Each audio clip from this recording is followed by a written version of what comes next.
মতন হারামখোর মিশন খুলে যদি ড্যান্স করাবে মঞ্চে, তো ও আবার চাকরি কিসের পাবে?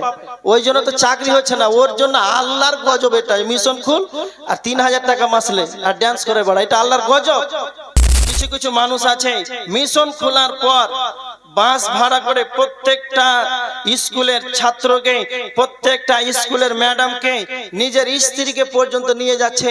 জাহেল যদি না হবে, মূর্খই যদি না হবে, তাহলে বর্তমান সময়ে যারা মিশন খুলছে, যারাই বর্তমান সময়ে মিশন খুলছে আর ছেলেদেরকে স্টেজে নিয়ে গিয়ে ড্যান্স করাচ্ছে, আপনাদের কলকাতা বারাসাত 24 পরগনায় নাই?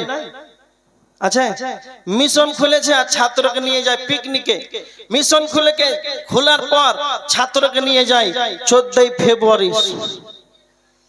তাহলে এই জাতি যদি মূর্খ না হয়, তাহলে শিক্ষিত কাকে বলা হবে? যেই ব্যক্তি মিশন শিক্ষা অর্জন করে মিশন খুললো, চাকরিতে পেল না, ওর মতন হারামখোর মিশন খুলে যদি ড্যান্স করাবে মঞ্চে, তো ও আবার চাকরি কিসের পাবে?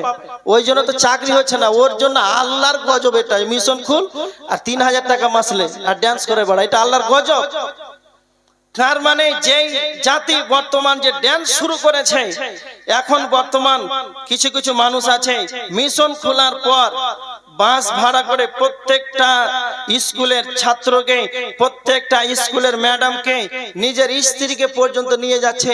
একবার সুন্দর করে ফেসবুকে পোস্টিং করছে, এটা আমার স্কুলের ম্যাডাম, আমি সহ, ছাত্র সহ, আপনারা লাইক কমেন্ট শেয়ার করুন। বাপরে বাপ।